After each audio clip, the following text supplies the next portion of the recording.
وكيل نعم المولى ونعم النصير. أعوذ بالله من الشيطان الرجيم. بسم الله الرحمن الرحيم. الحمد لله رب العالمين. الحمد لله الذي أحصى كل شيء عددا وجعل لكل شيء أمدا وقدر كل شيء تقديرا.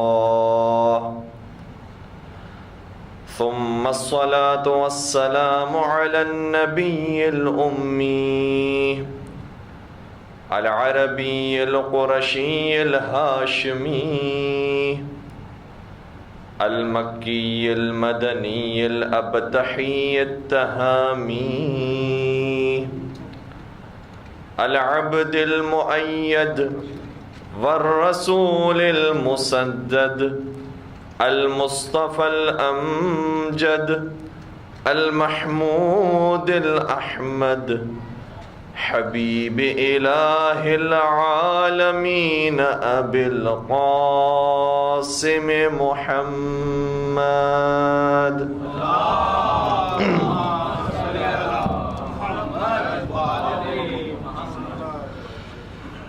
وعلى أهل بيته الطيبين الطاهرين المعصومين المظلومين الذين أذهب الله عنهم الرجس أهل البيت ويطهرهم تطهيرا.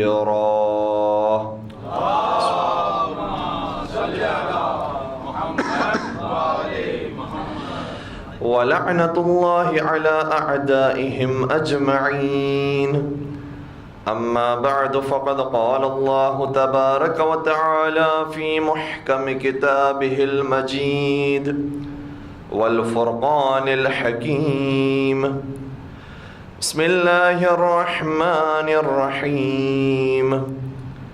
والعصر إن الإنسان لفي خسر إلا الذين آمنوا وعملوا الصالحات وتواصوا بالحق وتواصوا بالصبر. درود پڑھ دیجئے محمد و آل محمد.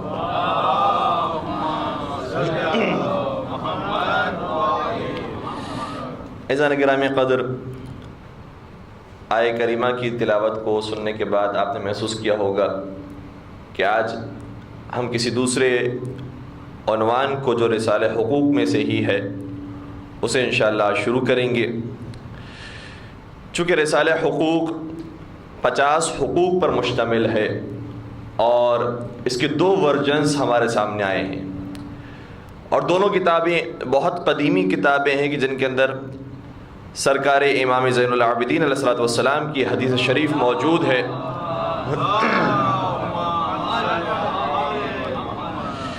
تحف العقول بہت بڑے ہمارے عالم دین ابن شعبہ حرانی نے کتاب لکھی اور بہترین احادیث کو اس کتاب میں جگہ دی ہے. انہوں نے ایک ورژن اس کتاب کے اندر لکھا ہے اور وہ ہمارے 1000 سال پرانے ایک عالم دین ہیں. دوسرا ورژن جو آیا ہے وہ بھی ہمارے قدیمی عالم دین اور 1000 سال پرانے عالم دین جن کی وفات ہوئی شیخ صدوق علیہ رحمہ. انہوں نے اپنی کتاب من لا یحضر الفقیہ کے اندر اسی رسالے کو تحریر فرمایا ہے، لیکن دونوں کے لفظوں کے اندر ذرا سے اختلاف موجود ہے، البتہ پیغام وہی ہے.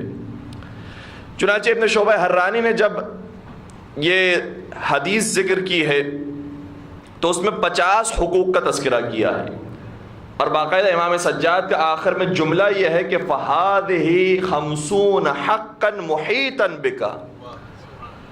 یہ 50 حق ہیں کہ جن 50 حق نے تمہیں گھیرا ہوا ہے.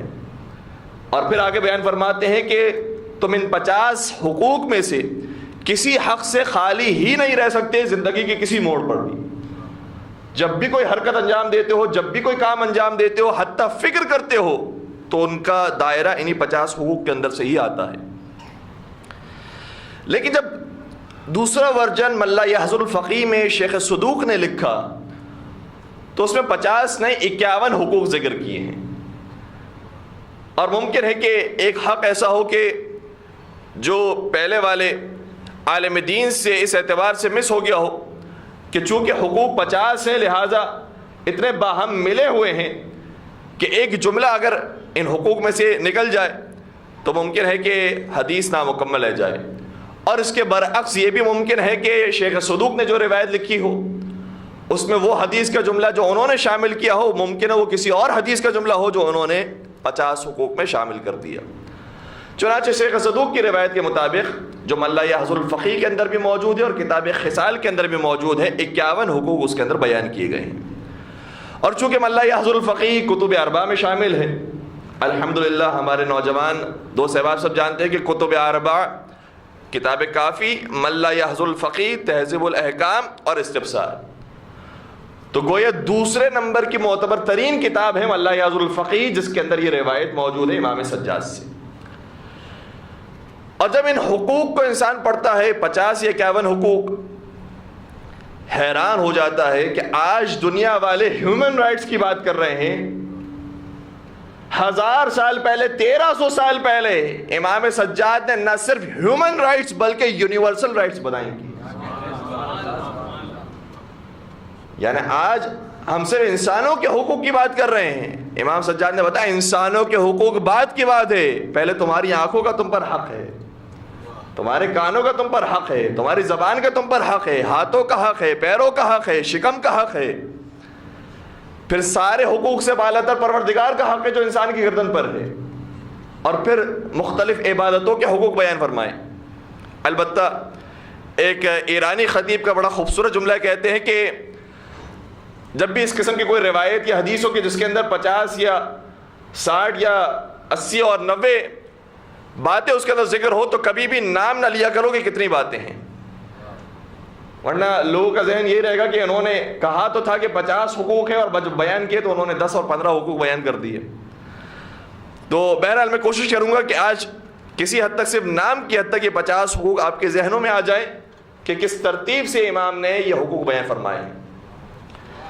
سب سے پہلے پروردگار کا حق ہے انسان کی گردن پر. دوسرا حق جو بیان کیا، اور توجہ رکھیے گا اس کے بعد ایک نتیجے کی طرف انشاءاللہ جائیں گے.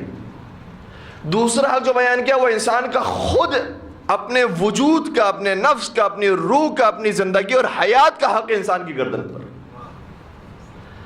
اس کے بعد مرحلہ آیا اعضاء و جوارح کے حقوق کا، کانوں کا، آنکھوں کا، زبان کا، دونوں ہاتھوں کے، دونوں پیروں کے، شکم اور مقام عفت کا حق بیان کیا. اس کے بعد عبادتوں کے حقوق بیان کیے، نماز کا حق، روزے کا حق، حج کا حق، صدقے کا حق، قربانی کا حق. پھر اس کے بعد لوگوں کے حقوق جب بیان کیے ہیں تو اس کے اندر بھی ایک خاص ترتیب کا خیال رکھا ہے. پہلے کہا کہ سرپرستوں کے حقوق ہیں، پھر ماتحتوں کے حقوق ہیں. اچھا یہ بھی عجیب بات ہے، عام طور پر عوام حکمران سے حق مانگتی ہے اور حکمران عوام کے حق کی بات کرتے ہیں، لیکن حقیقت یہ ہے کہ دونوں کا حق بنتا ہے ایک دوسرے پر. نہ صرف یہ کہ ہم یہ کہیں کہ ساری ذمہ داری حکمران پر ہے، نہ حکمران یہ کہہ سکتا ہے کہ ساری ذمہ داری عوام پر ہے. لہذا بیان کیا کہ حکمران کا ایک حق ہے جو سرپرست ہے، ایک استاد اور معلم کا حق ہے جو سرپرست ہوتا ہے، ایک مولا اور آقا کا حق ہے، اور اسی کے بالمقابل 3 حقوق ہیں جو ماتحتوں کے ہیں، رعایا اور عوام کا حق جو انسان کی گردن پر بنتا ہے، یعنی حقیقت میں حکمران کی گردن پہ بنتا ہے. اس کے بعد شاگرد و طالب علم کا حق جو استاد کی گردن پہ بنتا ہے، عام طور پر اس کے حقوق کی بات نہیں کی جاتی. اور اسی طریقے سے غلام کا حق جو آقا کی گردن پہ بنتا ہے. جب یہ حقوق بیان کر دیے اس کے بعد عزیزوں اور اقارب کے حقوق کی بات کی. کا شریک حیات کا حق، ماں کا الگ حق، باپ کا الگ حق، اولاد کا الگ حق، بھائی کا الگ حق. اور پھر اس کے بعد باقی جو اجتماعی حقوق ہیں، تقریباً اب وہ 25 کے قریب باقی اجتماعی حقوق ہیں جو بیان کیے. اور اس کے اندر بھی انسان صرف عنوان سنے تو حیرت میں مبتلا ہوتا ہے کہ کن ریز ریز اور باریک باریک نقطوں کی طرف امام نے اشارہ فرمایا۔ فرماتے ہیں کہ جو مشورہ لینے کے لیے آیا ہے اس کا حق ہے تمہاری گردن پر، اسے اچھا مشورہ دو، اور اگر تم کسی سے مشورہ طلب کرنے کے لیے گئے ہو اور وہ تمہیں مشورہ دینے والا ہے تو جس سے طلب کرنے گئے ہو اس کا بھی حق بنتا ہے تمہاری گردن پر۔ تم ایک احسان لینے کے لیے گئے ہو، ایک مشورہ طلب کرنے کے لیے گئے ہو۔ آزاد کرنے والے کا بھی حق ہے غلام کے اوپر، اور اسی طریقے سے آزاد ہونے والے کا حق ہے، یعنی غلام کا حق بنتا ہے آقا کے اوپر۔ نصیحت کرنے والے کا حق ہے، نصیحت طلب کرنے والے کا حق ہے۔ دوست اس کا حق ہے، اور وہ دوست جو کاروباری ہو، شریک کے کاروبار ہو، اس کا الگ حق ہے۔ ایک وہ جو شریک سفر ہو، اس کا الگ حق ہے۔ بزرگوں کے الگ حقوق ہیں، چھوٹے بچوں کے الگ حقوق ہیں۔ اور اس کے بعد پھر مزید کچھ اور حقوق ہیں کہ جو ان اجتماعی حقوق کے اندر امام سجاد نے بیان فرمائی، گویا بتا دیا کہ ہم اس زمانے میں حقوق کی باتیں بیان کر رہے تھے کہ جب یزید کی حکومت، یزید جیسوں کی حکومت تھی۔ آج تمہارا دعویٰ یہ ہے کہ آج شریفوں کی حکومت ہے، سمجھداروں کی حکومت ہے، بہترین زمانے کے انسانوں کی حکومت ہے۔ تم آج کی دنیا میں آ کر ہیومن رائٹس تک پہنچے ہو، اور امام نے اس زمانے میں یونیورسل رائٹس تک پہنچایا تھا۔ اور پھر کمال ہے اس حدیث کا، بہت ساری اخلاقی نصیحتیں ہم نے پڑھی ہیں کتابوں کے اندر، دیواروں پر لکھی بھی دیکھی ہیں، اور اشارات کے اندر، اخبارات کے اندر ہم نے سنی ہیں، بڑے بڑے خطیبوں کو بھی سنا ہے، بڑے بڑے مقرروں کو بھی سنا ہے، مگر اس حدیث میں جو اخلاقی نصیحتیں بیان ہو رہی ہیں اور خطیبوں کے بیان کرنے بہت فرق ہے۔ فرق کیا ہے؟ فرق یہ ہے کہ اس رسالہ حقوق میں جو اخلاقی نصیحتیں بیان کرنے والا ہے وہ ہے جس نے پہلے خود عمل کیا ہے پھر بیان کیا۔ پر محمد و آل محمد صلوات اللہم صلی علی محمد و آل محمد عجل فرج۔ دنیا میں دوسروں کے لیے بہت سارے لوگ بیان کرنے والے ہوتے ہیں کہ یہ بھی آپ کو کرنا چاہیے، اس طریقے سے عمل کرنا چاہیے، اس طریقے سے زندگی گزارنی چاہیے، لیکن خود کی زندگی برباد ہوتی ہے۔ مولا سید سجاد کا کمال اور تمام ہی ائمہ اطہار علیہ السلام کا کمال، محمد و آل محمد عجل فرج۔ نہج البلاغہ ہو، صحیفہ کاملہ ہو، کوئی بھی کسی بھی امام کی حدیث شریف ہو، یہ سب ائمہ وہ ہیں جنہوں نے پہلے خود عمل کیا ہے پھر بیان کیا ہے۔ اور قرآن مجید کا یہی پیغام ہے۔ سورہ صف کی ابتدائی آیتوں کے اندر ارشاد ہوتا ہے کہ یا ایھا الذین آمنوا لما تقولون ما لا تفعلون کبر مقتا عند اللہ ان تقولوا ما لا تفعلون۔ اے صاحبان ایمان، تم وہ بات کیوں کہتے ہو جس پر خود پہلے عمل نہیں کرتے؟ کبر مقتا عند اللہ، اللہ کے نزدیک یہ بات سخت ناگوار ہے کہ ان تقولوا ما لا تفعلون، کہ وہ بات کہو جس پر عمل نہیں کرتے۔ اور یہ صرف یہاں پر آنے والے مقررین کے لیے، خطبہ کے لیے، ہمارے لیے تو ہے یقیناً سب سے بڑی ذمہ داری بنتی ہے یہاں پر آنے والوں کے لیے، لیکن اس کے علاوہ جو گھر کے اندر ماں باپ موجود ہیں، جب بچوں کو نصیحت کر رہے ہیں تو پہلے خود عمل کرنے والے ہوں۔ جو اساتذہ موجود ہیں، جب شاگردوں کو نصیحت کرنے والے ہیں تو پھر پہلے خود عمل کرنے والے ہوں۔ جب پتھر پانی میں ڈالا جاتا ہے تو موجیں بنتی ہیں، انقلاب آتا ہے۔ یہ جب موجیں بنتی ہیں تو موجیں دور سے نہیں بنتی، قریب سے بنتی ہیں۔ جب اندر موجیں آئیں گی تو خود بخود دور تک پہنچیں گی۔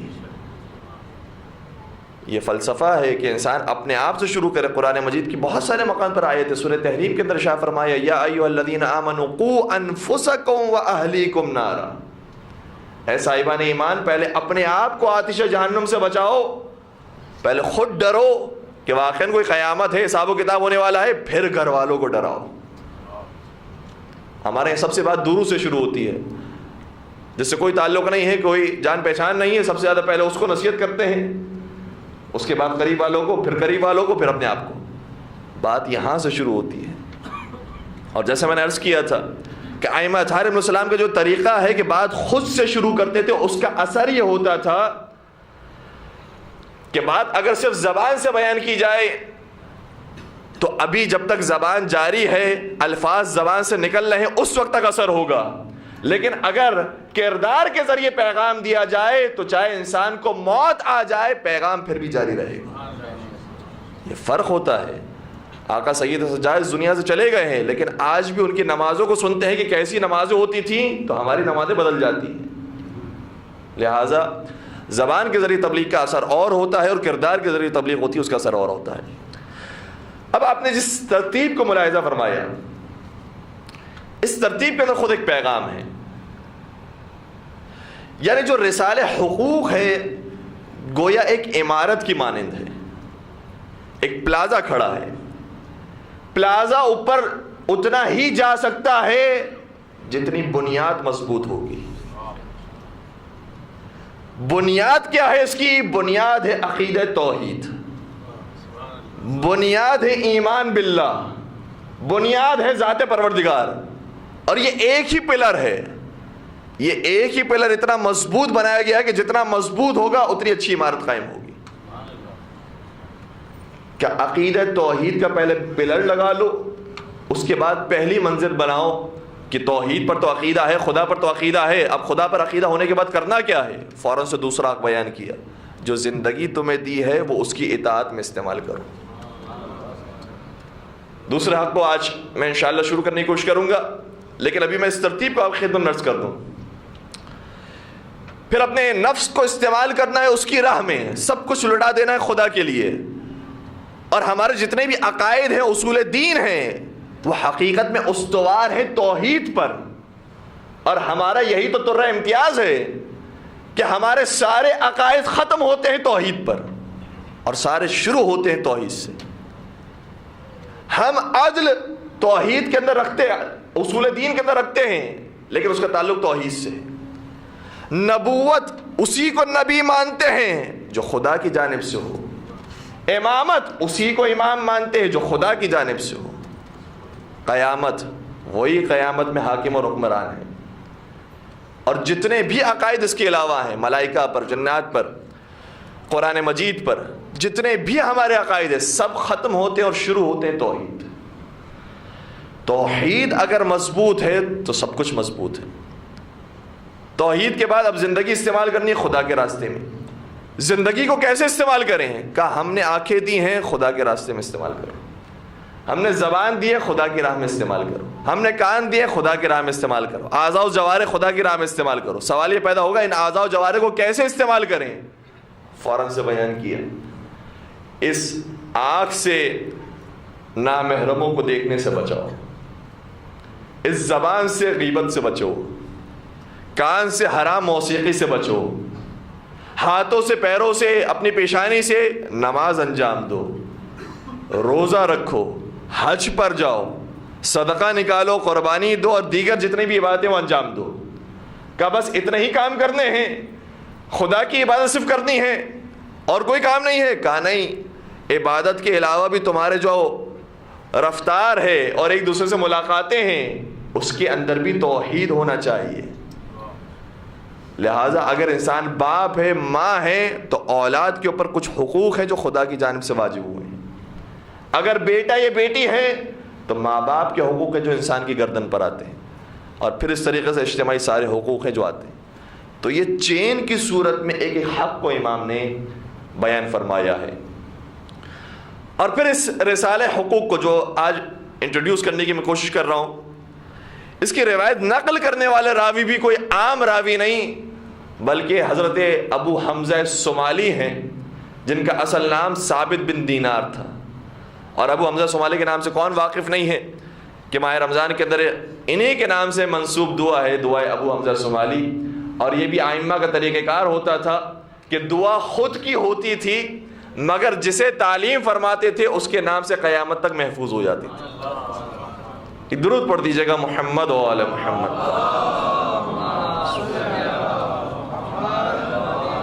محمد و آل محمد صلوات اللہم صلی علی محمد و آل محمد وعجل فرجہم۔ اور ثابت بن دینار واقعاً بڑے عارف ہیں، جس طریقے سے دعائے کمیل ہے مولا متقیان کی، اور ہر ایک کو نہیں سکھائی ہے امام نے. کمیل ابن زیاد نخعی کے اندر وہ صلاحیت موجود تھی کہ جس کے بعد امام نے تعلیم فرمائی ہے. اسی طریقے سے ابو حمزہ صومالی کے اندر وہ صلاحیت موجود تھی کہ جس کے بعد مولانا سید سجاد نے انہیں تعلیم فرمائی. یہ رسالے حقوق کے لکھنے والے اور سننے والے ابو حمزہ صومالی ہیں، جن کا اصل نام ہے ثابت بن دینار. اور ان کے زود و تقریر کے صرف میں ایک چھوٹی سی بات عرض کروں گا کہ ان کا ایک مشہور جملہ تھا کہ کاش نماز کے اندر سورہ الحمد واجب نہ ہوتا. اس کی تفسیر عرض کروں گا، توجہ رکھیے گا. کاش نماز کے اندر سورہ الحمد پڑھنا واجب نہ ہوتا، اور اگر واجب بھی ہوتا تو یہ آیت واجب نہ ہوتی کہ ایاک نعبد و ایاک نستعین. کیا مطلب ہے؟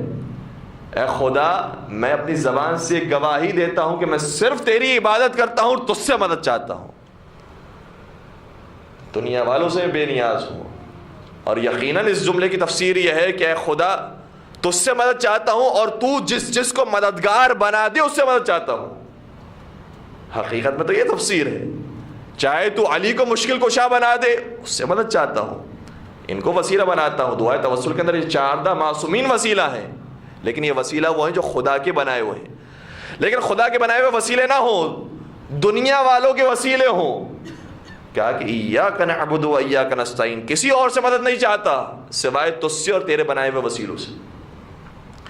ثابت بن دینار ابو حمزہ صومالی کہتے تھے کہ کاش یہ جملہ نماز کے اندر انسان کو پڑھنا نہ پڑتا تو بہت اچھا ہوتا، کہ کم از کم یہ انسان سچا اور صادق تو کہلاتا. ہر روز نماز پڑھتا ہے اور دن میں 10 مرتبہ کہتا ہے ایاک نعبد و ایاک نستعین، ایاک نعبد و ایاک نستعین. اور جب جب کہتا ہے گویا زبان سے کچھ کہہ رہا ہوتا ہے اور عمل سے کچھ کر رہا ہوتا ہے.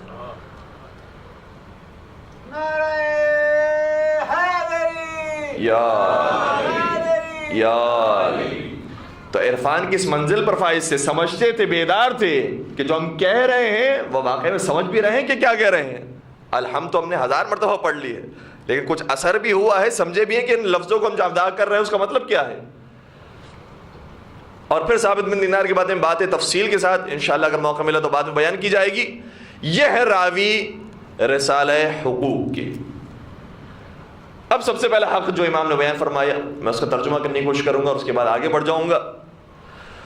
فرماتے ہیں کہ حق اللہ الاکبر علیک ان تعبدہ ولا تشرک بہ شیئا فاذا فعلت ذلک باخلاص جعل لك على نفسه ان يكفيك امر الدنيا والآخرہ. فرماتے ہیں کہ خدا کا حق جو سب سے بڑا ہے تمہاری گردن پر، الاکبر علیک، جو سب سے بڑا ہے تمہاری گردن پر، وہ یہ ہے کہ صرف اسی کی عبادت کرنا اور اس کا کسی کو شریک قرار مت دینا. اور اگر تم نے یہ عبادت خلوص کے ساتھ کی، یہ بہت عظیم شرط ہے، خلوص کے ساتھ کی. یہ خلوص کہنا بہت آسان ہے، کرنا بہت مشکل ہے. کچھ چیزیں ہوتی ہیں کہنا بھی آسان ہوتا ہے، کرنا بھی آسان ہوتا ہے. عبادت ان میں سے ایک چیز ہے، لیکن خلوص ان میں سے نہیں ہے. خلوص اور چیز ہے، عبادت اور چیز ہے. سجدے کرنے والے بہت ہیں لیکن خلوص سے کرنے والے بہت کم ہیں. ایک روایت کا جملہ یہ ہے، بڑی خوبصورت روایت ہے. غالباً نبی اکرم حضرت محمد مصطفیٰ صلی اللہ علیہ وسلم نے شاہ فرمایا، فرماتے ہیں کہ الناس کلہم موتا الا العالمون والعالمون کلہم موتا الا العابدون والعابدون کلہم موتا الا المخلصون والمخلصون علی خطر عظیم. اللہ اکبر. فرمایا کہ دنیا کے جتنے انسان ہیں وہ سب ہلاک ہو گئے ہیں مگر وہ افراد کے جو صاحب علم ہیں، جو پڑھا لکھا ہے وہ ہلاکت سے بچ جائے گا. لیکن کہا کہ جو پڑھے لکھے افراد بھی ہیں وہ بھی ہلاک ہو جائیں گے اگر وہ اپنے علم پر عمل کرنے والے نہ ہوں. اور یہ عمل کرنے والے بھی ہلاک ہو جائیں گے اگر ان کا عمل خلوص کے ساتھ نہ ہو. اور جو خلوص رکھنے والے ہیں بڑے خطرے میں ہیں کہ اب ان کا خلوص ختم ہو جائے. لہٰذا عبادت کرنا ہے انسان کو خلوص کے ساتھ پروردگار کی، کہ مجھے کسی سے کوئی غرض اور رغبت نہیں ہے سوائے پروردگار کی.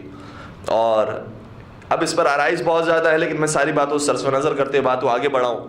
اور پھر دوسرا حق بیان فرماتے ہیں کہ وَحَقُّ نَفْسِكَ عَلَيْكَ أَن تَسْتَعْمِلَهَا فِي طَاعَةِ اللَّهِ عَزَّ وَجَلَّ. اور تمہارا اپنی زندگی کا، اپنے نفس کا جو تمہاری گردن پر حق بنتا ہے وہ یہ ہے کہ اسے خدا کی اطاعت کے راستے میں استعمال کرنا. زندگی کا حق یہ ہے. اور اسی حق کے لیے وہ آیہ کریمہ کی جسے ثناء کلام میں آپ کی خدمت میں عرض کیا، ارشاد رب العزت ہو رہا ہے کہ وَالْعَصْرِ إِنَّ الْإِنسَانَ لَفِي خُسْرٍ. اس آیہ کریمہ سے کون واقف نہیں ہے؟ زمانے کی قسم، عصر کی قسم، کہ بنی نوع انسان خسارے میں ہے،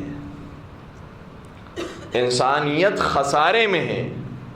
إِلَّا الَّذِينَ آمَنُوا وَعَمِلُوا الصَّالِحَاتِ. مگر خسارے سے وہ افراد نکل گئے کہ جو ایمان لانے والے ہوں اور عمل صالح کرنے والے ہوں، وہی خسارے سے نکلے ہیں. توجہ رکھیے گا، اس آیت کو خدا اس طریقے سے بھی نازل کر سکتا تھا کہ انسان خسارے میں نہیں ہے، انسان فائدے میں ہے. مگر خسارے میں وہ ہوں گے کہ جو ایمان نہ رکھتے ہوں اور عمل صالح نہ کرتے ہوں. دو طریقے ہو سکتے ہیں بات بیان کرنے کے.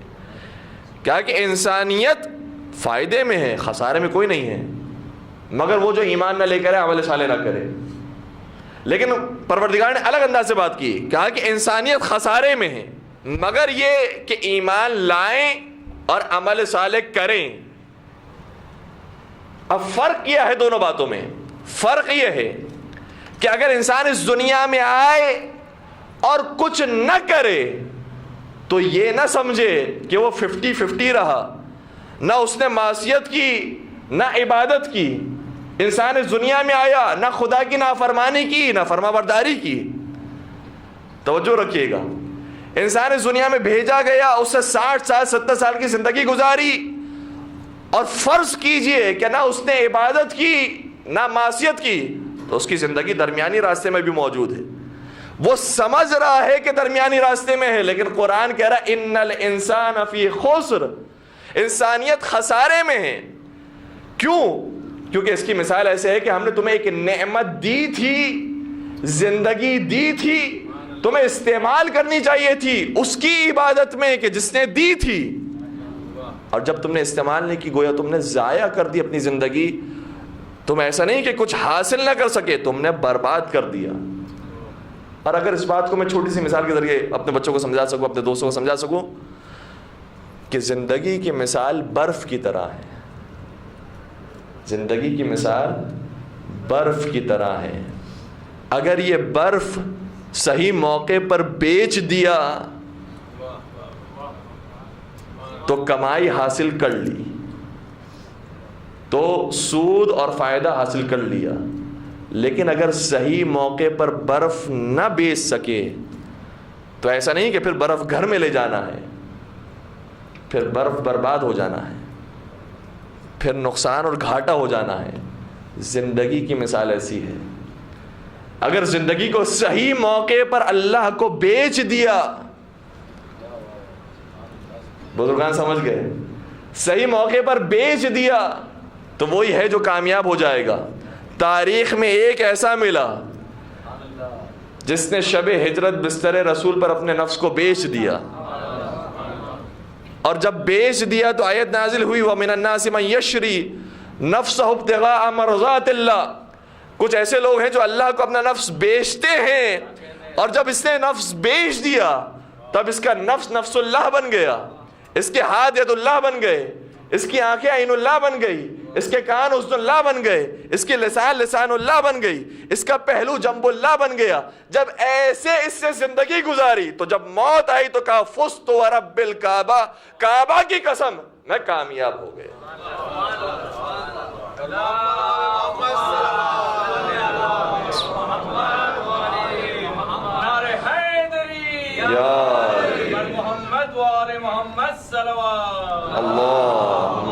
صلی علی محمد وآل محمد وعجل. تو زندگی ہر ایک کو ملی ہے. اب مسئلہ یہ ہے کہ اس زندگی کو جو گزر رہی ہے کتنا جلدی ہے کہ خدا کی راہ میں بیچ دیتے ہیں، کتنا جلدی ہے کہ خدا کی راہ میں استعمال کر دیتے ہیں. اگر یہ استعمال ہو گئی زندگی پوری اللہ کی راہ میں، ہمارا بھی یہ جملہ ہوگا کہ بہترین زندگی گزاری، ہم کامیاب ہو کر اس دنیا سے جا رہے ہیں. آیت اللہ بہجت کا جملہ بڑا خوبصورت ہے، کہتے ہیں کہ ما آمدیم زندگی کنیم تا قیمت پیدا کنیم، نہ ان کے بہر قیمتی زندگی کنیم۔ فرماتے ہیں کہ ہم اس دنیا میں آئے ہیں اس لیے تاکہ اس زندگی کے ذریعے اپنی قیمت میں اضافہ کریں، نہ اس لیے آئے ہیں کہ ہر قیمت پر زندگی گزار لیں۔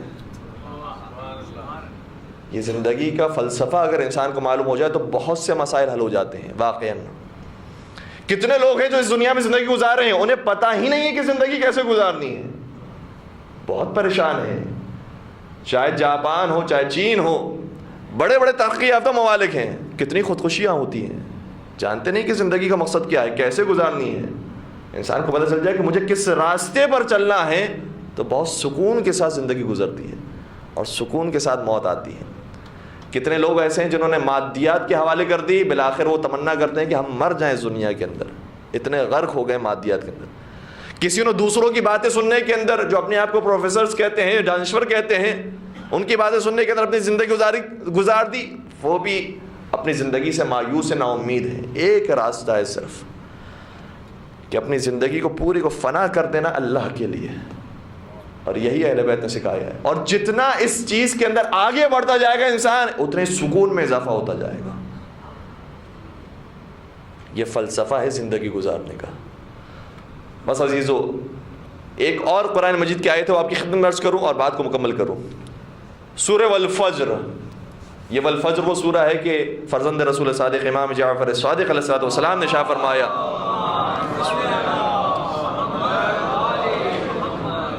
فرماتے ہیں کہ اقرؤوا سورۃ والفجر فی فرائضکم ونوافلکم فانہا سورۃ الحسین بن علی۔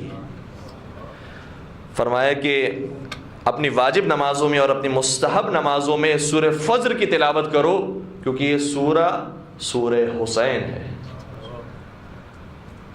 مجھے نہیں معلوم کہ کتنی کتابیں ہماری جب جلا دی گئیں، کتنے کتاب خانے ہمارے جلا دیے گئے تو اس میں یہ روایتیں شاید جل گئی ہیں، حذف ہو گئیں، لیکن جتنی کتابیں اب تک محفوظ ہیں اور روایتیں محفوظ ہیں، اگر ان ساری روایتوں کا مطالعہ کیا جائے تو کسی روایت کے اندر یہ نہیں ملتا کہ فلاں سورہ فلاں امام کے ساتھ منسوب، فلاں سورہ فلاں امام کے لیے، فلاں سورہ فلاں امام کے لیے۔ صرف یہ ایک روایت ہی ملتی ہے کہ سورہ والفجر حسین ابن علی کے لیے۔ اور جب یہ جملہ ارشاد فرمایا تو فوراً سے راوی نے سوال کیا کہ مولا یہ جملہ، یہ سورہ کیوں مولا حسین سرکار سید الشہداء کے لیے ہے؟ کیا تو نے اس سورہ کے اندر وہ آیت نہیں پڑھی کہ پروردگار نے ارشاد فرمایا ہے یا ایتھا النفس المطمئنہ ارجعی الی ربک راضیۃ مرضیہ فادخلی فی عبادی وادخلی جنتی۔ وہ ہے نفس مطمئنہ، زندگی ایسے گزاری تھی، پتہ تھا کہ کیا کرنا ہے، زندگی کا مقصد معلوم تھا کہ اے نفس مطمئنہ اپنے رب کی طرف پلٹا اس حالت میں کہ تو رب سے راضی ہو اور رب تجھ سے راضی ہو۔ کیا مقام پایا ہے؟ فادخلی فی عبادی وادخلی جنتی، اور میرے اچھے اور نیک بندوں میں شامل ہو جا اور میری جنت میں داخل ہو جا۔ اور اس سے پہلے کی بھی جو آیتیں بڑی خوبصورت آیتیں ہیں، جب قیامت کے میدان میں کچھ لوگوں کو کھڑا کیا جائے گا، یقولو یا لیتنی قدمت لحیاتی، جب کچھ لوگوں کو قیامت کے میدان میں کھڑا کیا جائے گا تو وہ کہیں گے اے کاش ہم نے اپنی اس زندگی کے لیے کچھ بھیجا ہوتا، لحیاتی، اس زندگی کے لیے کچھ بھیجا ہوتا۔ ہم دنیاوی زندگی کو زندگی سمجھ رہے ہیں، قرآن اخروی زندگی کو زندگی کہہ رہا ہے۔ قدمت لحیاتی، اس زندگی کے لیے، قیامت کی زندگی کے لیے، آخرت کی زندگی کے لیے کچھ بھیجا ہوتا۔ فَيَوْمَئِذٍ لَا يُعَذِّبُ عَذَابَهُ أَحَدٌ وَلَا يُوثِقُ وَثَاقَهُ أَحَدٌ، لیکن اس دن، وہ دن آئے گا کہ پروردگار کسی عذاب دینے والے کے عذاب کی طرح عذاب نہیں دے گا، یعنی گویا اشارہ اس طرف کہ عذاب پروردگار کا بڑا غضبناک طریقے سے، خطرناک طریقے سے ہونے والا ہے۔ البتہ یہ بھی اشارے ہیں، اس کے بھی مقاصد ہیں اور اس کے بھی اندر بھی مصلحتیں اور حکمتیں ہیں کہ جنہیں فی الحال موقع نہیں کہ عرض کیا جائے۔ وَلَا يُوثِقُ وَثَاقَهُ أَحَدٌ، اور جس طریقے سے عام انسان ایک دوسرے کو پکڑتے ہیں، جکڑتے ہیں، گرفتار کرتے ہیں، اس طریقے سے نہیں بلکہ کسی اور انداز سے پکڑا جائے گا۔ پھر آیت آتی ہے یا ایتھا النفس المطمئنہ ارجعی الی ربک راضیۃ مرضیہ، اے نفس مطمئنہ اپنے رب کی طرف پلٹا۔ اچھا، یہاں پر اب دو حالتیں بیان کی گئی ہیں، دو مرحلے ہیں، اور بات کو مکمل کروں۔ راضیۃ مرضیہ، پہلا مرحلہ یہ ہے کہ انسان اپنے رب سے راضی ہو، جو کچھ قضا اور قدر میں پروردگار نے لکھ دیا ہے سب پر راضی ہو۔ اگر مال و دولت زیادہ لکھا ہے اس پر راضی ہو، اسے پروردگار کے ہاں اور اس کے راستے میں خرچ کرے۔ اگر کم لکھا ہے تو اس وقت راضی ہو۔ اگر کثیر اولاد لکھی ہے تو اس پر راضی ہو، اگر بے اولادی لکھی ہے تو اس پر راضی ہو۔ اس بات کو دعا سے نہ ملائیے گا، اب موضوعات بہت سارے مختلف نکلتے جا رہے ہیں، دعا خود ایک خاص موضوع رکھتا ہے کہ چاہے انسان کو سب کچھ ملا ہو تب بھی دعا مانگے، کیونکہ انسان نیاز مند ہے، وہ بھی نیاز ہے۔ تو پہلا مرحلہ یہ ہے کہ انسان خدا سے راضی ہو جائے۔ جب پہلے مرحلے کو انسان طے کر لیتا ہے تو دوسرا مرحلہ وہاں سے عطا ہوتا ہے، پھر خدا اس سے راضی ہو جاتا ہے۔ پہلا مرحلہ خود طے کرنا ہے، دوسرا مرحلہ خدا طے کرواتا ہے، اب میں تجھ سے راضی ہو گیا۔ لیکن عزیزوں میں ایک اور نقطے کی طرف لے کر جاؤں کہ کچھ ایسے لوگ ہیں جو تیسرے مرحلے میں پھر داخل ہوتے ہیں۔ وہ تیسرا مرحلہ کیا ہے؟ کچھ ایسے لوگ ہیں جو خدا سے راضی ہونے کی کوشش کرتے ہیں، جب اس مرحلے کو طے کر لیتے ہیں تو خدا اس سے راضی ہو جاتا ہے۔ لیکن تیسرا مرحلہ یہ آتا ہے کہ کچھ ایسی ہستیاں ہوتی ہیں جو ان ہستیوں سے راضی ہو جائے تو پھر خدا ہم سے راضی ہو جاتا ہے۔ اسی لیے سرکار سید الشہداء کے بارے میں کتب اہل سنت کے اندر بھی اور کتب اہل تشیع کے اندر بھی جا بجائے آپ کو حدیث ملے گی کہ پیغمبر گرامی نے فرمایا احب اللہ من احب حسینا، اللہ اس شخص سے محبت کرتا ہے جو حسین سے محبت کرتا ہے۔ تو معلوم ہوا کہ کچھ اللہ سے محبت کرنے والے ہیں، دوسرے مرحلے میں اللہ ان سے محبت کرتا ہے، لیکن تیسرا مرحلہ یہ آ جاتا ہے کہ انسان اس معراج پر فائز ہو جائے کہ اب جو اس سے محبت کرے گا اللہ اس سے محبت کرنے لگ جائے گا۔ درود پڑھ دیجئے گا محمد و آل محمد پر۔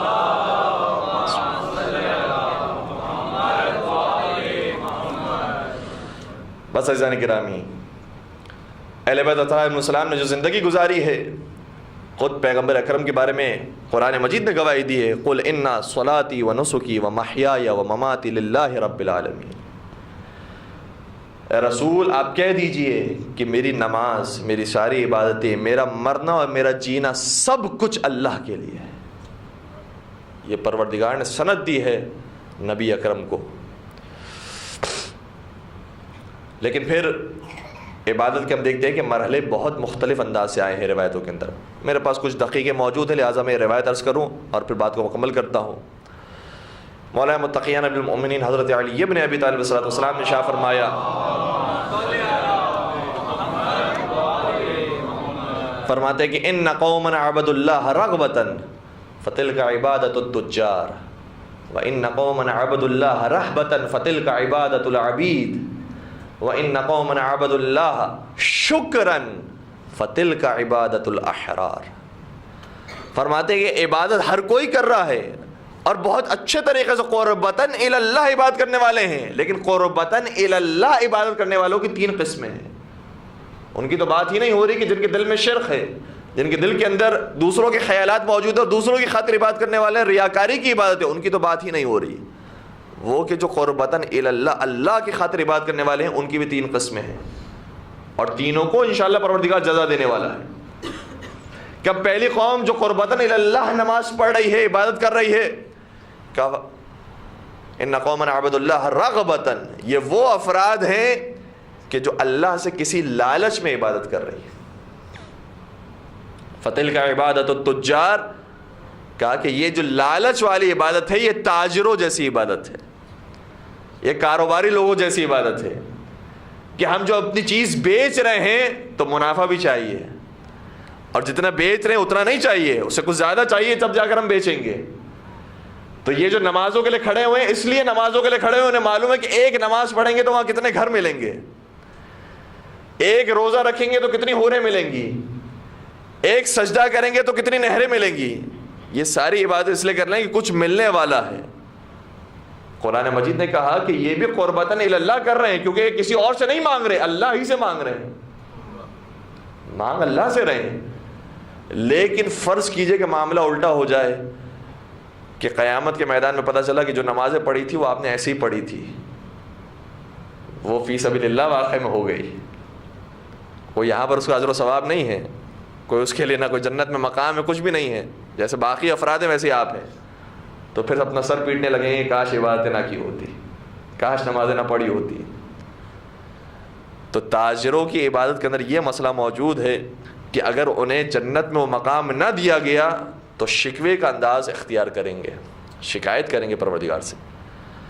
دوسرے افراد وہ ہیں وَإِنَّ قَوْمًا عَبَدُوا اللَّهَ رَهْبَةً، کچھ ایسے لوگ ہیں جو اللہ سے ڈر کر عبادت کر رہے ہیں، کیونکہ انہیں عذاب کا خوف ہے، اگر ہم نے نماز فجر قضا کی تو عذاب آنے والا ہے، نماز شب نہیں پڑھ سکتے ہیں، ثواب نہیں چاہیے ہمیں کوئی، لیکن عذاب سے تو بچنا ہے، لہذا نماز فجر ضرور پڑھنی ہے۔ کہ ایسے لوگ جو خوف کی وجہ سے عبادت کرنے والے ہیں، یہ غلاموں کی عبادت ہے، اگر ان کے اوپر سے غلامی نکال دی جائے اور انہیں آزاد کر دیا جائے یہ عبادت نہیں کریں گے۔ لیکن ایک قوم وہ ہے وَإِنَّ قَوْمًا عَبَدُوا اللَّهَ شُكْرًا فَتِلْكَ عِبَادَةُ الْأَحْرَارِ، لیکن ایک قوم وہ ہے کہ جو اللہ کا شکر ادا کرنے کے لیے عبادت کر رہی ہے، یہ آزاد بندوں کی عبادت ہے۔ فرق کیا ہے پہلی دو عبادتوں کے اندر اور اس عبادت کے اندر؟ پہلی دو عبادتوں کے اندر توجہ رکھیے گا، اور اس عبادت کے اندر فرق کیا ہے؟ اگر میں ایک جملے کے اندر فرق کو سمیٹوں تو یہ ہوگا کہ پہلے جو دو عبادت گزار ہیں اور عبادت کرنے والے ہیں وہ آئندہ کی فکر کر رہے ہیں، توجہ رکھیے گا، وہ آئندہ کی فکر کر رہے ہیں کہ ابھی جو ہم اعمال انجام دے رہے ہیں آئندہ ہمیں کیا ملنے والا ہے، فیوچر میں ہمارے ساتھ کیا ہونے والا ہے، ہمیں کچھ حاصل ہوگا، کسی پریشانی سے ہم بچیں گے، آئندہ کے لیے کام کر رہے ہیں۔ لیکن جو شکر ہے پروردگار کے لیے عبادت کرنے والا ہے وہ آئندہ کو نہیں دیکھ رہا ہے، وہ اپنے ماضی کو دیکھ رہا ہے، توجہ رکھیے گا، وہ اپنے ماضی کو دیکھ رہا ہے۔ یہ خدا کہ جس کی میں عبادت کر رہا ہوں میں بات کے لیے کیوں کروں، وہ خدا وہ ہے جس نے مجھے آنکھیں دی ہیں، وہ خدا وہ ہے جس نے مجھے زبان دی ہے، جس نے مجھے کان دیے ہیں، جس نے مجھے وجود دیا ہے، اتنا خوبصورت بنایا ہے، زندگی دی ہے، لذات دی ہیں، نعمات دی ہیں، جو کچھ وہ دے چکا ہے اس پر شکر کر رہے ہیں۔ یہ وہ ہے کہ جو آزاد بندوں کی عبادت کرنے والے ہیں۔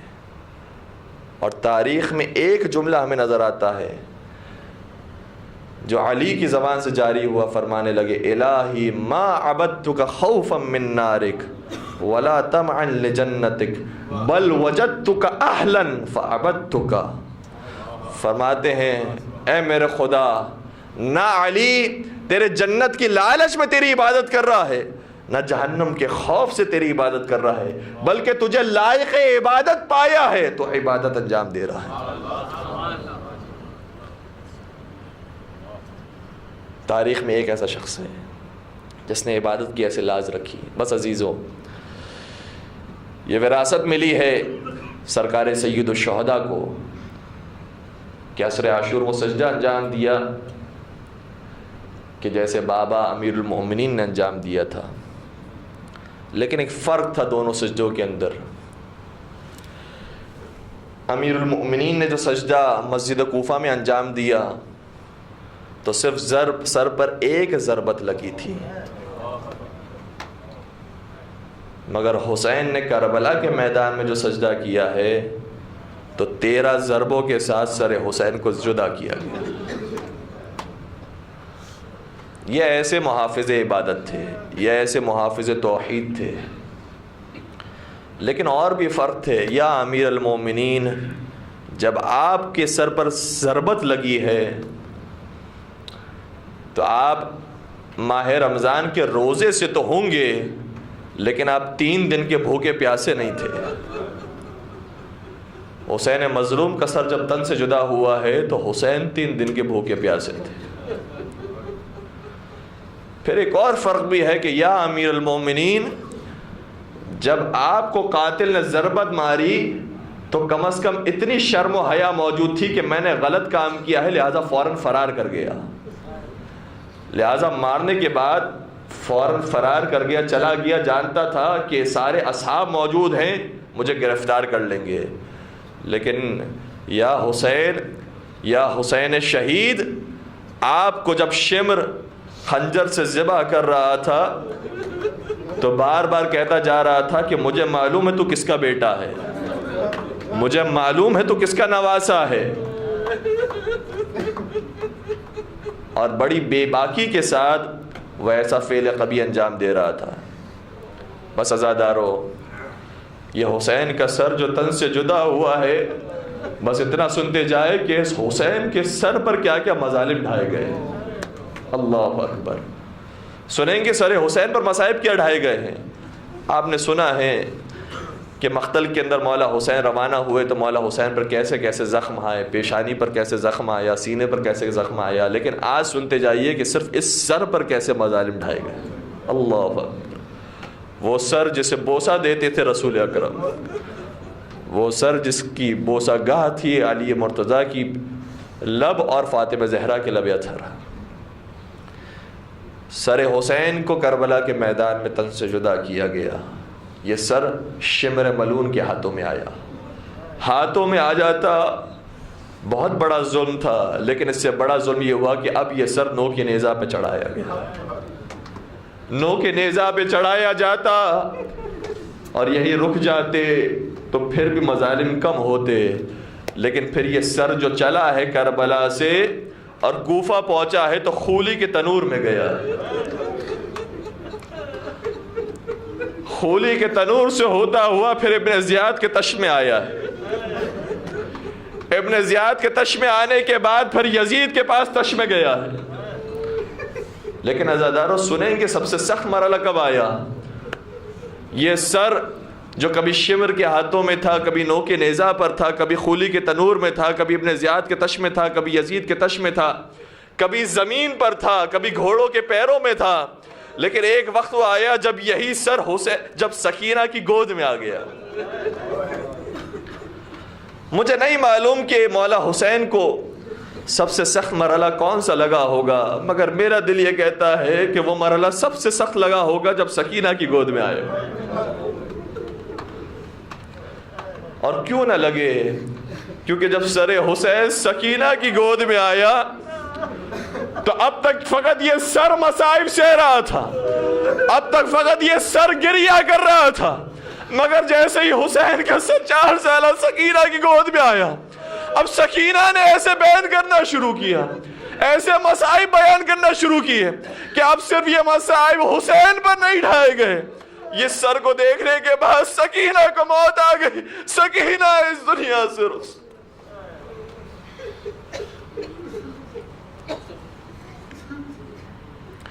الا ولعنت اللہ علی القوم الظالمین وسيعلم الذين ظلموا آل محمد أي منقلب ينقلبون۔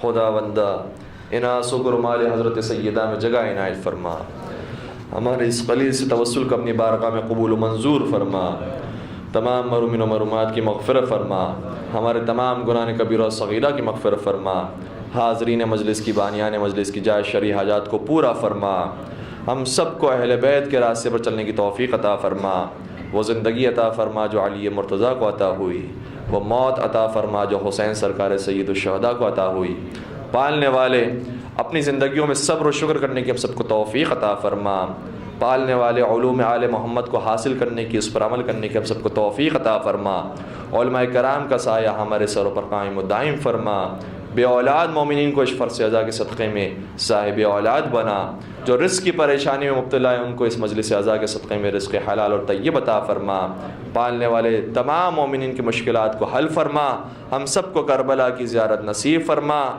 آخری حجت اور ہادی امام عصر و زمان کے ظہور میں تعجیل فرما، ہمیں ان کے اعوان و انصار عاشقین و محبین میں شمار فرما، ایک سورہ فاتحہ کی درخواست ہے مرحوم مولانا ہاشم رضا جعفری صاحب، مولانا ابن حسن نجفی صاحب، ڈاکٹر سبت جعفر، مختار بھائی کے تمام مرحومین، عباس چاچا، حاضرین کے تمام مرحومین و مرحومات اور کل مومن و مومنات کے لیے رحم اللہ من قرأ الفاتحہ۔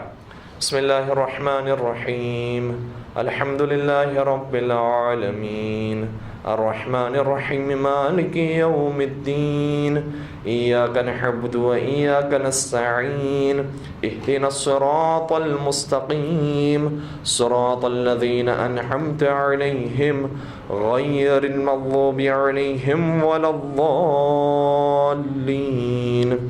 بسم اللہ الرحمن الرحیم، قل هو اللہ احد اللہ الصمد لم یلد ولم یولد ولم یکن له کفوا احد۔ بسم اللہ الرحمن الرحیم، قل هو اللہ احد اللہ الصمد لم یلد ولم یولد ولم یکن له کفوا احد۔ بسم اللہ الرحمن الرحیم، قل هو اللہ احد اللہ الصمد لم یلد ولم یولد ولم یکن له كفوا أحد۔